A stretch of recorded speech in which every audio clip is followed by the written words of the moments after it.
You wake up in the morning and it's already there. Before you even open your eyes, before you think about work, before you even remember what day it is, it's already sitting in your chest.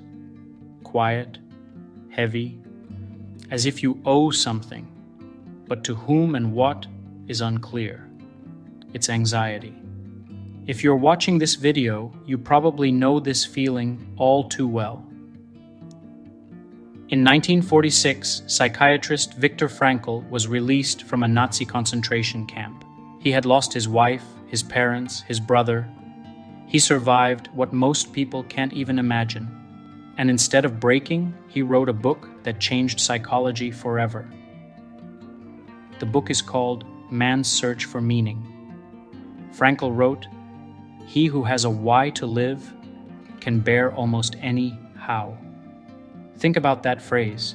Not the one who has no problems, not the one who is rich or healthy, but the one who knows why.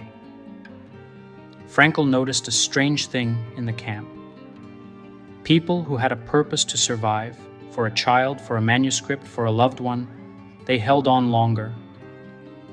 They got sick less often, they didn't lose their humanity even in inhumane conditions.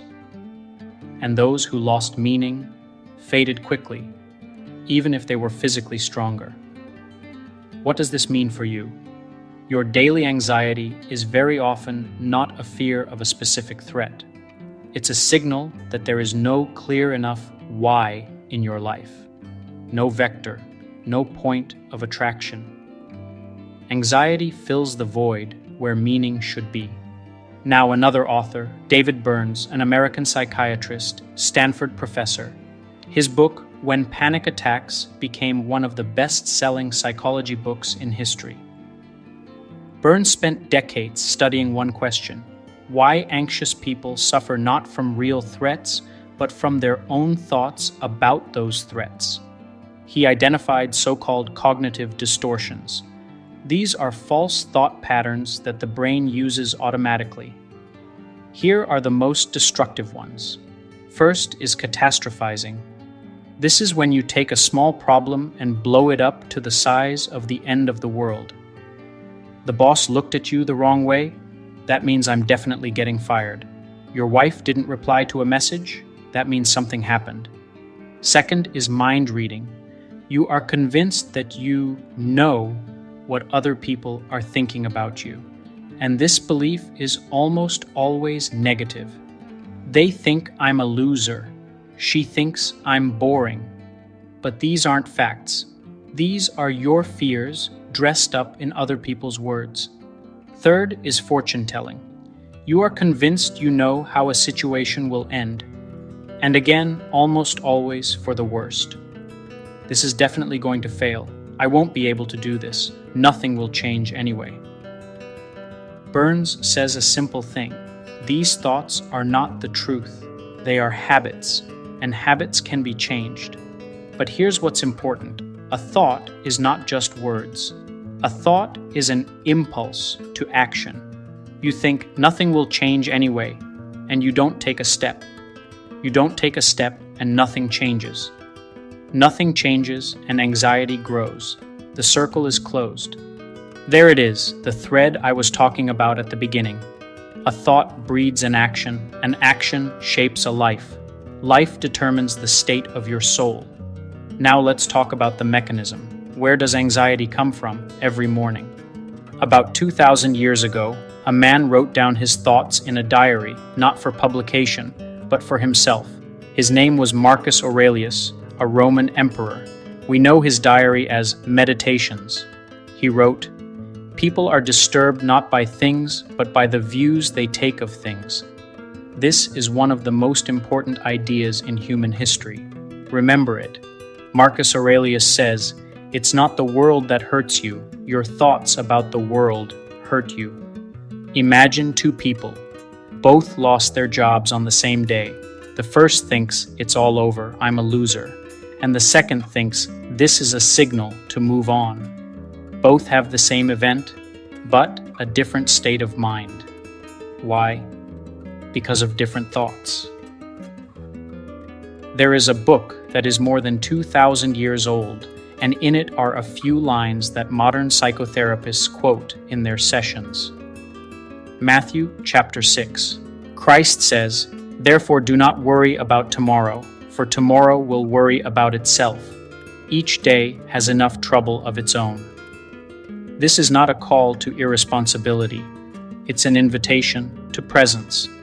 Frankl would call this finding meaning in the present moment. Burns would call it grounding. Christ said it simply, live in the here and now. Do what you can today. That is enough. And there is a deep wisdom here that is easy to miss. Anxiety almost always lives either in the past, why did I do that back then? Or in the future, what if? But your life is happening only now. Only at this point can you change something. We have come to the main point. Most people do one of two things with anxiety. First, they try to drown it out. Alcohol, TV shows, scrolling feeds, working to exhaustion.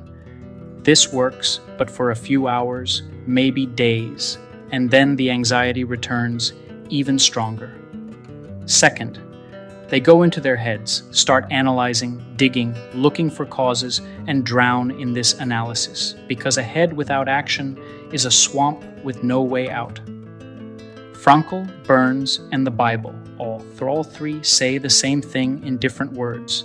Anxiety demands an answer, not suppression, not escape, but an answer, and the answer is action. Frankl called this logotherapy, healing through meaning. You don't remove the anxiety, you give it direction. You ask, what are you telling me? What in my life needs attention? Burns suggested a specific method. Write down the anxious thought. Ask it a question. Is this a fact or an interpretation? And replace it with a more accurate one. Not a positive one, but an accurate one, because the brain doesn't believe in, oh, everything will be fine. It believes in, I've handled difficulties before, and I'll handle them now. Christ said, seek first the kingdom of God. That is, translated into psychological language, first figure out what is truly important to you, then the rest will fall into place. Anxiety is a compass. It shows where you have strayed from your path. Let's put it all together. You wake up with anxiety. What happens next depends on one thing, what you do with it in the first 15 minutes. Scenario 1. You grab your phone, start scrolling through the news or social media. The brain gets a dose of someone else's chaos.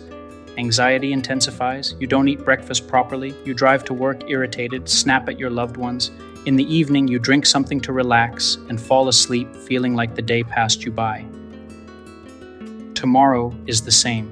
This is not a weakness of character, it's a chain of thoughts and actions that is run on autopilot.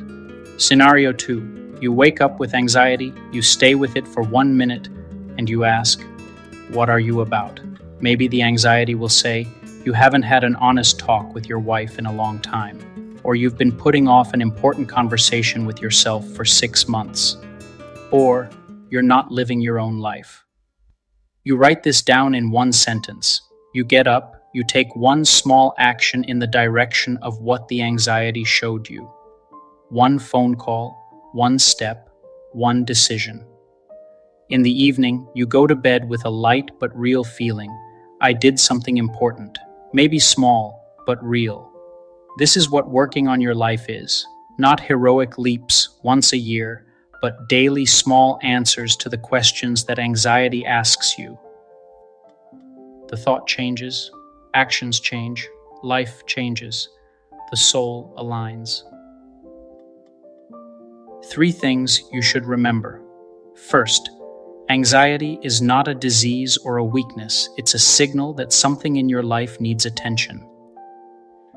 Viktor Frankl showed that people who have found meaning can cope with anything. Find your why. Second, your thoughts are not facts. David Burns proved that most anxious thoughts are distortions that the brain reproduces out of habit. Learn to ask your thoughts one question. Is this a fact or an interpretation? Third, live in the here and now. Do everything, you can now, and then your tomorrow will be better. Christ said this 2,000 years ago. Neuroscience confirms it today. Anxiety lives in the past and in the future. Your power is only in the present. Only in the present moment can you change something. Anxiety won't disappear forever. That's not the goal. The goal is to learn to hear what it's saying and to answer it with action, not escape.